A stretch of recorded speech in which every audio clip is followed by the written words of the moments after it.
Addressing Pennsylvania's unfunded pension liability. I'm Jill Horner. This is Comcast Newsmakers. With me is Pennsylvania State Representative Stephen Mentzer. Thanks for being with us. Oh, thank you, Jill. It's nice to be here. And let's talk a little bit about where we stand in the Commonwealth right now when it comes to unfunded liability. We're at $44 billion. What does that mean for local governments? What does that mean for the state government in working to address this? Well, you know, that was one of the first things that jumped out at me as a freshman legislator was the fact that we had this $44 billion of unfunded pension liability. And to put that in perspective, you need to think about the total discretionary budget of Pennsylvania for 1 year.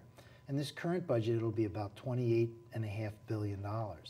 So when you take $44 billion and compare it to that $28.5 billion, you can understand the size of this issue. So I think, you know, that's something that needs to be addressed, and it needs to be addressed, I think, sooner rather than later. And what can happen, though, year over year if you're talking $28.5 billion annual budget and a $44 billion unfunded pension liability? How much discretionary funding is there to actually address this pension issue? Well, there isn't without raising taxes. Basically, it would take away money from other areas like education or human services. So, you know, we really need to have to get a handle on this. And I think the thing that is most concerning is that if we do nothing, this $44 billion will just continue to rise.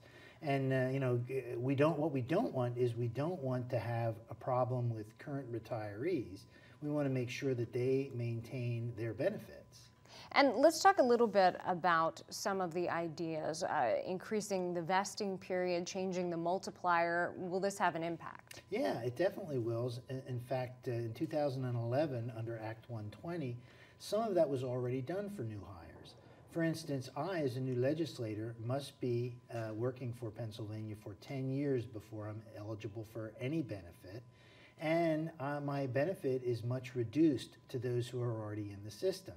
So there have been steps taken already, but those steps have not gone far enough. And again, what we want to do, I think, is be fair to the people who are currently in the system, but we cannot continue to have this unfunded liability increase in size. Can you make additional changes, though, to people who are already within the system? They started their jobs with one idea related to their retirement. Can you actually make changes? Well, I was in the brokerage business for quite some time, 25 years. And in the mid-90s, our company realized they could not afford a defined benefit plan. And so we were given all of the things that we were promised to a certain date. But then moving forward, we had to accept a more reasonable retirement plan.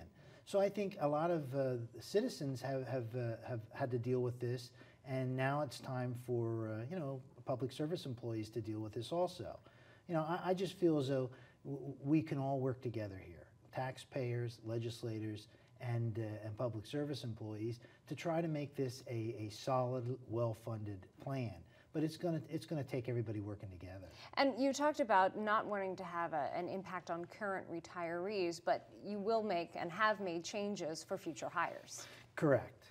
And I think the most important thing here is we do not want to have a system that breaks down, like Central Falls, Rhode Island, which was a municipality that eventually went bankrupt, and the people who are current retirees had to reduce their benefits. Thanks so much for being with us. You bet. Thank you. We've been talking with Pennsylvania State Representative Stephen Mentzer. I'm Jill Horner.